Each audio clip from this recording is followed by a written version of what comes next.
President Obama began his speech on Syria last night by introducing the stories of those at the heart of the international chemical weapons debate.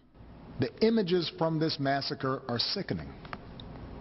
Men, women, children lying in rows, killed by poison gas. Others foaming at the mouth, gasping for breath. A father clutching his dead children, imploring them to get up and walk. On August 21st, nearly 1,500 died as a result of sarin gas in Syria, but not everyone in the United States is convinced military action is an appropriate response. Samir Sabunji is a local Syrian-American student. He believes Obama did the victims an injustice by only taking into account the ones who died in recent weeks. Assad has killed over 120,000 people in the past 2.5 years.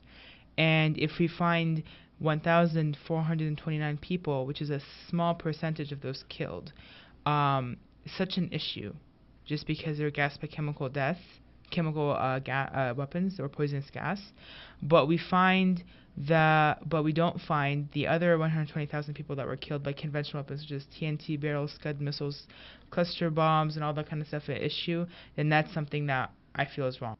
Sabunji is among roughly half of the viewers of last night's speech who want the U.S. to intervene.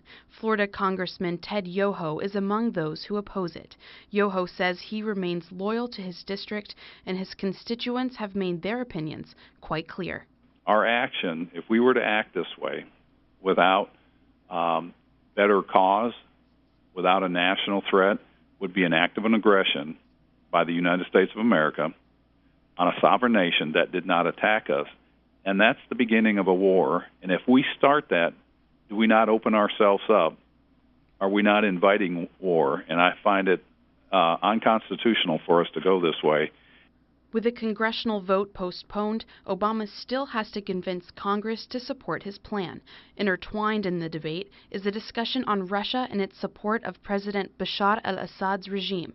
Rich Conley, a University of Florida political professor, believes Russia's role may be more involved in Syria than Obama led the nation to believe. Really, Russia is the only ally, the large ally that Syria has, and one wonders whether or not the sarin gas may have come from Russia in the first place. They may, offer to go in there and help take it out, and who knows whether it'll go back in. And from Syrian allies to U.S. allies, Brian Moore, the president of the Nature Coast Coalition for Peace and Justice, believes the U.S. and its ties to Israel may be yet another motivation to strike.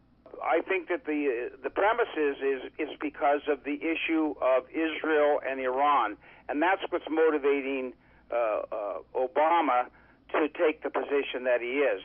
But Dr. Kenneth Wald, distinguished professor of political science at UF, says Obama did not mention Israel as an ally in his speech on purpose. My guess is he doesn't want this to be seen as being about Israel, and there are people in what's called the pro-Israel community who are nervous about that sort of notion that, again, this would be Israel dragging the U.S. into war. The reality is the Israelis are divided over this question themselves. There's disagreement about whether or not there should be such a strike.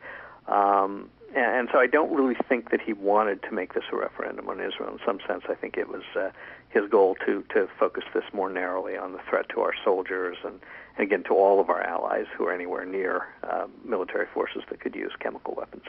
Obama's speech certainly elicited vast responses from across North Florida and the world. Conley says despite what Obama had to say, the timing foiled it all. The timing of this speech simply couldn't come, I think, at a worse time. December the 11th, 12 years ago, we had the horrible attacks in New York and Washington. It's the year anniversary of Benghazi. There appears to be a cover-up of some variety. How deep, we still don't know. But the timing of all of this is very, very bad for the president. And I think also the fact that this is now 20-some days after the actual chemical weapons were used. In fact, it has now been exactly 21 days since the attack. The events in Syria and the negotiations from around the world will undoubtedly color September with yet another mark in history. For WUFT News, I'm Leah Harding.